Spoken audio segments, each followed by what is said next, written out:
નમસ્કાર, હું છું પ્રિયા અને તમે જોઈ રહ્યા છો જનતા કી જાણકારી ન્યૂઝ। નજર કરીએ આજના સમાચાર ઉપર।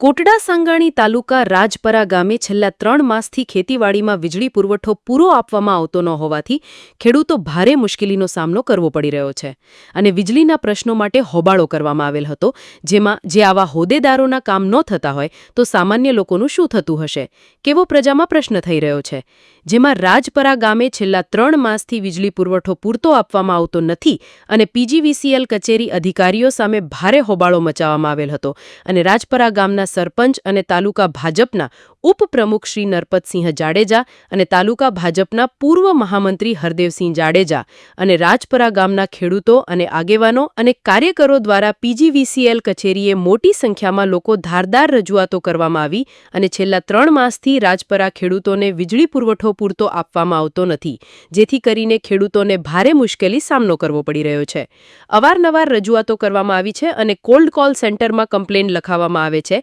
છતાં પણ પીજીવીસીએલના અધિકારીઓ દ્વારા કોઈ પણ સંતોષકારક કામ કરવામાં આવતું નથી, જે અને ખેડૂતોને ખેતીવાડી માટે વીજળી પુરવઠો તાત્કાલિક જ આપવામાં આવે તેવી માંગણી અને રજૂઆતો કરવામાં આવી છે,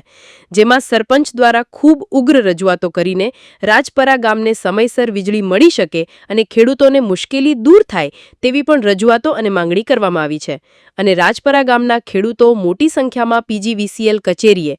આવેદનપત્ર આપીને રજૂઆતો કરવામાં આવી હતી અને પીજીવીસીએલના થાંભલાઓ ઘણા બધા નમી ગયેલ હોય અને વીજળીના તાર અકસ્માત થવાની સંભાવના જોવા મળી રહી છે, જેથી કરીને તાત્કાલિક જ થાંભલાઓની મરામત કરવામાં આવે અને મેન્ટેનન્સ કરવામાં આવે તેવી પણ એક મૌખિતમાં રજૂઆત કરવામાં આવી હતી। અધિકારીઓ દ્વારા મૌખિતમાં એવું પણ જણાવ્યું હતું કે વહેલી તકે પ્રશ્નો હલ કરવામાં આવશે તેવી પણ એક ખાતરી આપવામાં આવી હતી। દિનેશભાઈ બારિયા, વલ્લભભાઈ કુમારખાણીયા, મૂળજીભાઈ ગોરસિયા, રાઘવભાઈ સાવલિયા, શંભુભાઈ બાવરિયા, ધીરુભાઈ કોઠિયા, જગદીશભાઈ સરધારા, મનસુખભાઈ વઘાસિયા, પરસોત્તમભાઈ ગોરસિયા, કિશોરભાઈ મજેઠિયા, જેરામભાઈ લીલા, નરસિંહભાઈ સરધારા, બાબુભાઈ વેકરિયા, જયસુખભાઈ વઘાસિયા, કિશોરભાઈ દોંગા સહિતના ઉમટી પડ્યા હતા। રિપોર્ટર પંકજ ટીલાવત સાથે સલીમભાઈ પતાણી, શાપર, વેરાવળ।